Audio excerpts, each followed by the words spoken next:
apparently this is her good side. So thank you so much. I don't have a good side, okay? I think they both work, Roger. Thank you so much to the ITLG and John for having me again this year, a year later, and it's even bigger. So congratulations to you, and Roger, I'm honored to be here on stage with you. Thank you. So we saw the iPhone.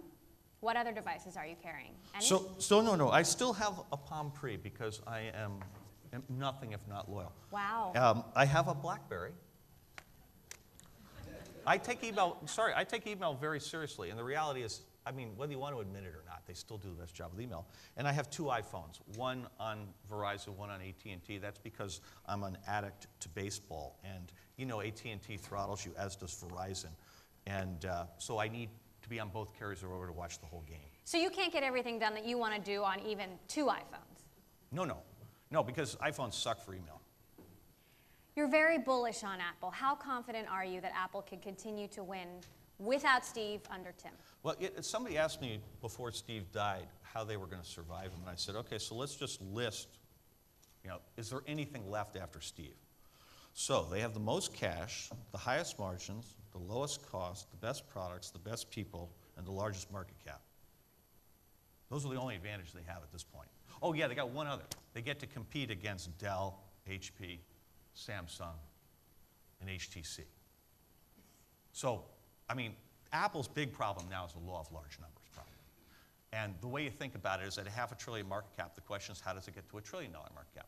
Remember that the numbers mean nothing, right? In the sense that those are essentially arbitrary designations. So the question is how does it double in value? And to me, it needs a bull market. It's the largest market cap in tech. At this scale, it needs to get 70% of its return from a rising market. So Apple's not going to do what it did over the last couple of years of kicking ass against a pretty tough market environment. But I think in a good market environment, it's going to be fine. And I still own the stock. It's the only public stock I have ever bought in my professional career for myself. I've always invested entirely through my funds.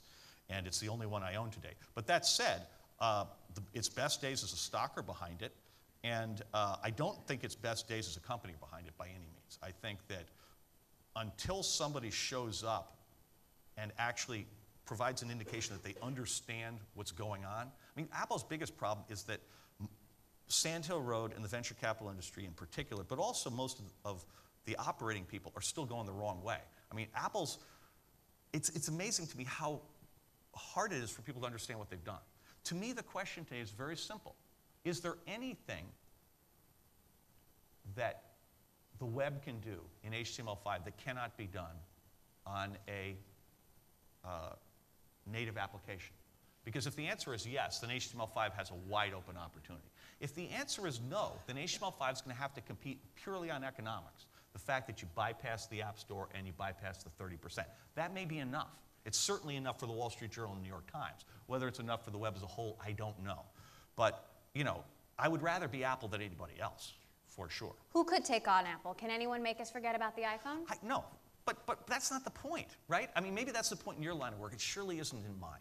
What matters to me is that, so I've developed my own HTML5 apps. If you want to see them, we have this video app that really is state-of-the-art. It delivers HD over a 3G network to an iPhone. And it's just at moonalice.com. We have about 120 shows that you can look at that way, of which the last 30 or so are in HD. I did the technology just to see if you could get a better experience. And what's really interesting, Android, which uses mobile flash, requires 4G to get the same experience. I mean, that's a huge difference. So that's, Apple's ability to support HTML5 is a staggering competitive advantage for them today. What they have to do is encourage that development, recognizing that people will still go through the App Store and iTunes for at least some stuff. But they have to let 1,000 flowers bloom, otherwise the platform will be threatened. As long as they continue to do HTML5 better than anybody else, competition isn't the issue. To me, what you're supposed to look at is, forget the hardware. They won in hardware for now. Google and Motorola can't do anything. Oh, sure they could. If I were Google, I would make a proprietary phone using the Chrome OS, which is really high-end operating system. I've heard you say they should scrap Android and start over. They can't. They just need to recognize that Android is broken, right? And it's broken because Apple's got a larger gross margin than the Android have gross revenue. okay? It's this completely unsustainable situation. And Apple has, I think the largest Android phone has less than 1/5 of the iPhone's volume. I mean, it's just, the whole economics of Android are just, it's nuts. So what I would do is I would make Motorola focus everything on making the world's greatest Chrome OS phone. And if I were Microsoft, I'd take Windows 8 and I'd make my own phone. I think you have to be vertically integrated to compete with Apple now because it's about user experience. And I just think an unbundled operating system can't deliver the user experience. How much hope do you have for Windows Mobile? None. Don't sugarcoat it. No, I have none because I don't think they're going to do a single product. And Yet they have Skype, the biggest theft in history. Well, but Skype is, again, Skype's its own product. Skype doesn't, no, I mean, my point is, once you have Windows 8, then you're bolting on Skype. My attitude is if you make Skype the user experience and then develop Skype, if somebody would actually treat Skype like a real product for once, if somebody would sit there and go, my God, this is one of the greatest things that ever happened, let's actually invest in it. Let's imagine a world where 800 million people in the developing world are all on Skype at once, and you're the world's largest telco.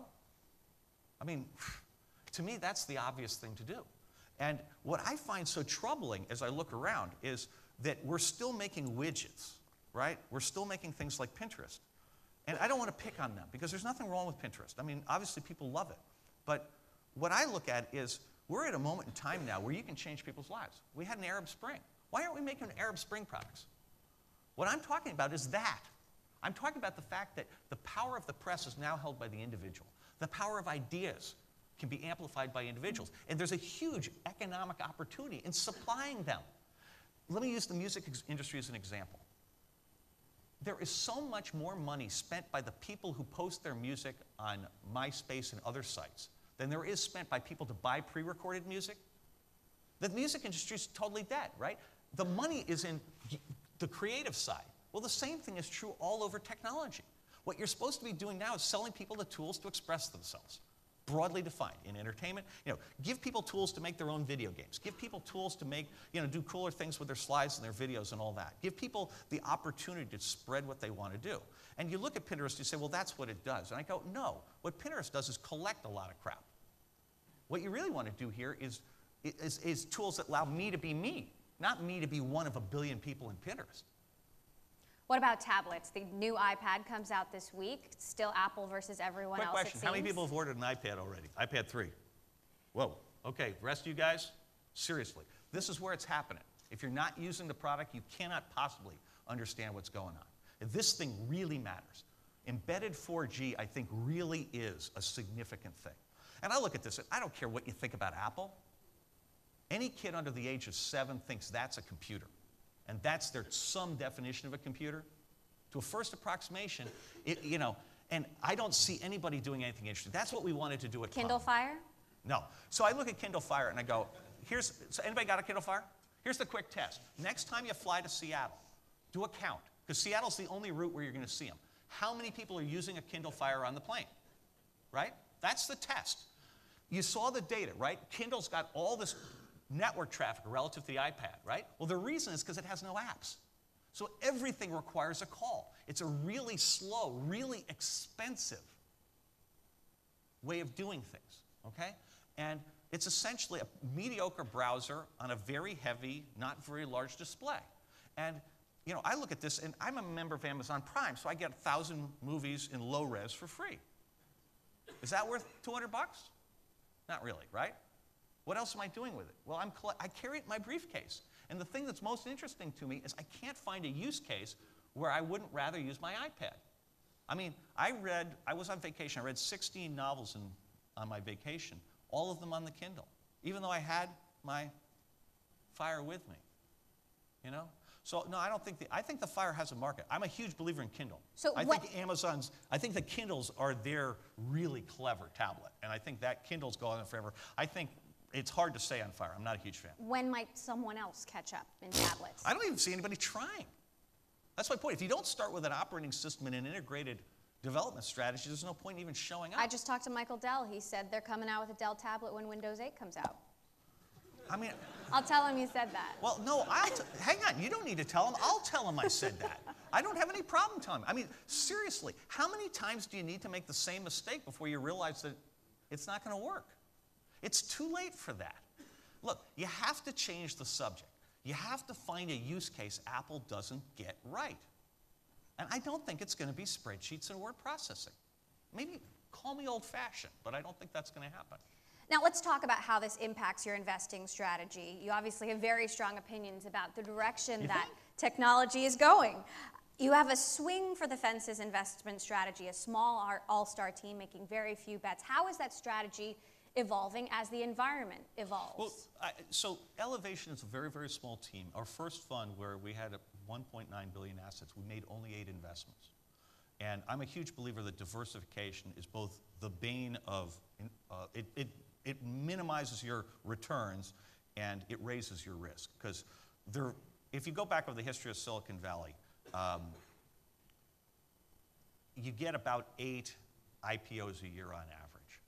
And you get about 2 companies a year that really stick.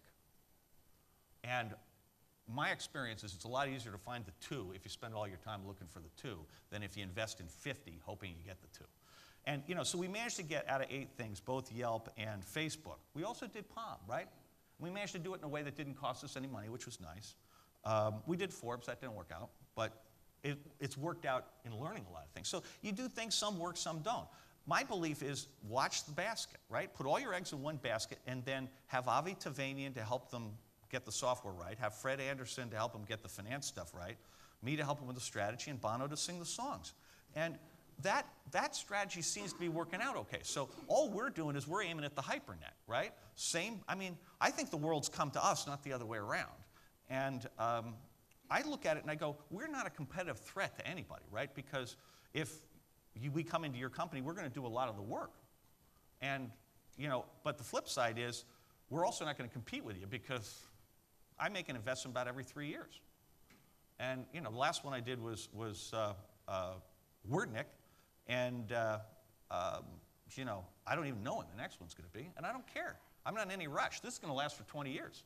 You've said you don't believe in diversification, and you've admitted you've missed some things, like Groupon, Twitter, Spotify. You turned all those down. Yeah, we had a shot at Series A in Spotify, Series B in Twitter, Series A in Zynga, and we turned them all down. And the reason is when you only have 8 slots, you have to save them for businesses you really think you can have an impact on. And I had enormous conflict style-wise with the management at Zynga and the management at Twitter. We just philosophically do not agree. I mean, I really feel Twitter is the second coming of Pointcast. A great, great, great idea being destroyed by just a lack of focus and a lack of cohesion. And it's tragic, because I use Twitter for my band, and I really depend on it. And it frustrates the hell out of me. What could Twitter do better? Well, focus on user experience. I mean, they bought TweetDeck. I mean, it was manifestly obvious that one column was a stupid idea. Stop trying to do sponsored tweets. It's a stupid idea. If they go to a mobile HTML5 thing, they're going to be able to embed the advertising in the tweet so it doesn't disturb your flow, the way the New York Times puts it into an iPad So you app. really think advertising is the only solution for them in terms of revenue? Well, in truth, revenue has harmed their market value, right? Their inability to generate the forecast people think, right? They're running 1/4 what the recent forecasts were. I mean, if that number is right, then manifestly they were better off having no revenue than they were having $80 million in revenue. And so I look at this and I go, I think they created this enormous asset. Getting that little T on all the marketers' things was an accomplishment of extraordinary value. And so she asked the question. So I looked at when we looked at Spotify, again, we had a chance, thanks to Bono, to do the very first financing there. And I just couldn't make the math work out. And we know a fair amount about the music business. I frankly can't stand it. And I think they're very brave to go up against those guys because it's tough, and they've done an amazing, amazing job.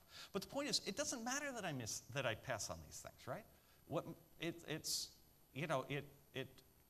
The key point of our level of focus is my focus is so great that the only place we were looking was social network for the last 6 years, right? I mean, other than because our vision of Palm was we were creating a platform for whatever came after the web, right? And you look at this and it didn't work out, but that's investing. Speaking of that, your investments in Yelp and Facebook were secondary purchases. What did you learn from that? Well, I think that the negotiated secondary market for private securities, I think, is the most important innovation, the only positive innovation in financial services in at least a decade, and maybe the most positive one since the NASDAQ National Market System in the late 80s. And yet we learned just yesterday the SEC is preparing to file charges against an investment firm that's allowing these secondary purchases and potentially taking action against SharesPost. Well, hang on, I don't know about anything about SharePost. I couldn't care less about SharePost. I'm talking about the world of negotiated transaction between willing buyers, willing sellers with the management team. Basically, what it allowed to happen. Take the case of Facebook, right? You had venture investors who tried to sell the company when it had a market cap of $1 billion. And that was a very, very, very bad idea. And I'm serious. I mean, they had a term sheet, the board approved it and everything, and Mark vetoed it. And some of those guys spent the ensuing 5 years selling their positions. Both of them sold huge positions, and one of them sold most of his position. With DST and ourselves, they moved a lot of that stock into the hands of people whose time horizons were much closer to the management team. See, that's what's so great. You know, you get folks like us, DST, Goldman, T. Rowe Price, Tiger Global, all the guys who bought the big pieces in Facebook. Those guys all had really long time horizons. They were perfectly happy to hold it, where the venture guys were looking to get quick liquidity. And I look at that and I go, look, that doesn't make the venture guys bad. What it does is it makes the negotiated secondary market this huge positive, because it allowed Facebook to delay its IPO by 3 years. They're much better prepared for it today. I mean, Yelp, we got to postpone it by at least a year, right? And now keep in mind, in Yelp, we did buy some primary stock, okay? But Facebook never needed it. To me, that's a great innovation. And I honestly don't care about SharePost or any of those things. What I really care about is that, I mean, the problem on Wall Street is the SEC only regulates consumer products. So you have this asymmetry that there's much more capital because of leverage available to hedge funds and broker-dealers. And so they're able to control the market. So things have become really asymmetrical from a regulatory point of view. And I think it's made Wall Street manifestly unfair. And I think that's a huge barrier. And so having this thing come up, I mean, being public's a terrible thing for companies. You know, it's like you're going into a baton death march and people are going to be whacking you the whole time. And because it's too easy to mess with these stocks. Well, and now a lot of them are postponing their IPOs. Well, and I'm saying, I think the later you postpone it, the better off you are. And if you can find shareholders who believe in your vision, are willing to go with you, right? I mean, that was a huge thing. You know, we were able to put 20% of our fund into Facebook at a very early stage, which was, in retrospect, pretty comforting. You were early to see and predict the consumer tech boom. Where are we in that? Beats me. I mean, you have to ask the question, what comes after consumers? Enterprise? I was thinking dogs, but I don't know. I'm saying, yeah, maybe we go back the other way.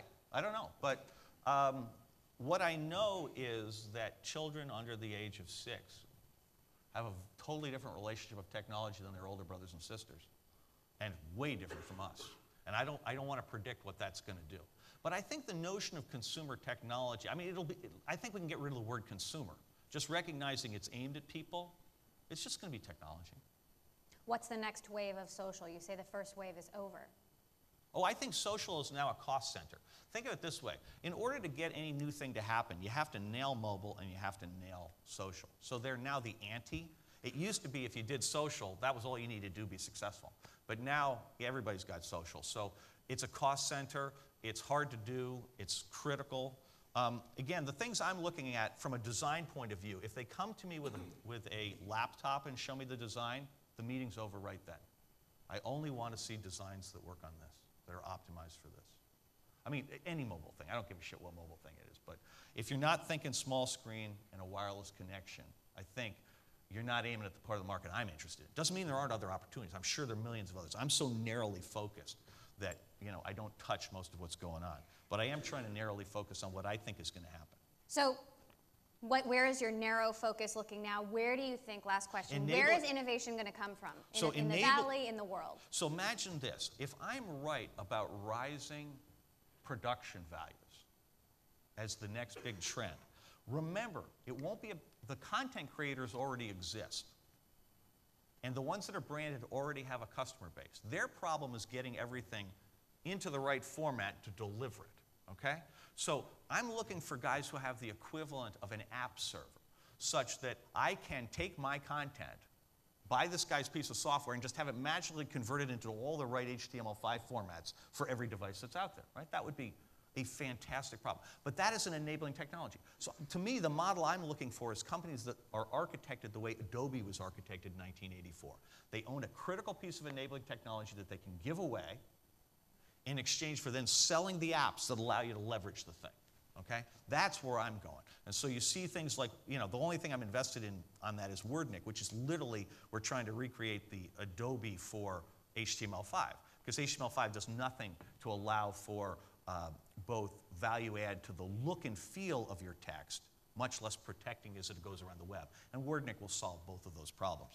And, you know, there are, I'm sure, dozens of other guys and women who are doing great things around this enabling technology. I just haven't found them yet. But I'm not in any hurry. This is going to go on for so long that, and again, I only, you know, my goal is to get one of the top 3 and 2 of the top 10. That's what I do in every cycle. Just one of the top 3, 2 of the top 10. I got really lucky last cycle. But this next one, you know, I got all the time in the world. I don't have to get it at the Series A. I don't even have to get it at the Series B. I just have to get it before all the return happens, right? I mean, I wasn't a venture investor in Facebook, you know, but we got there at the same time as DST, and that turned out to provide venture returns. That was lucky, okay? That was lucky. I don't expect another Facebook. And the things I'm aiming at are going to be structured differently, successfully measured at a lower level. There'll be more of them. The opportunity to be Facebook will be in the cycle after this one, right? The guys who take those tools and then reinvent content. And that'll be very exciting. I'm looking forward to that too. Good luck. Well, I'll do my best. Roger Thank you all. McNamee, everyone.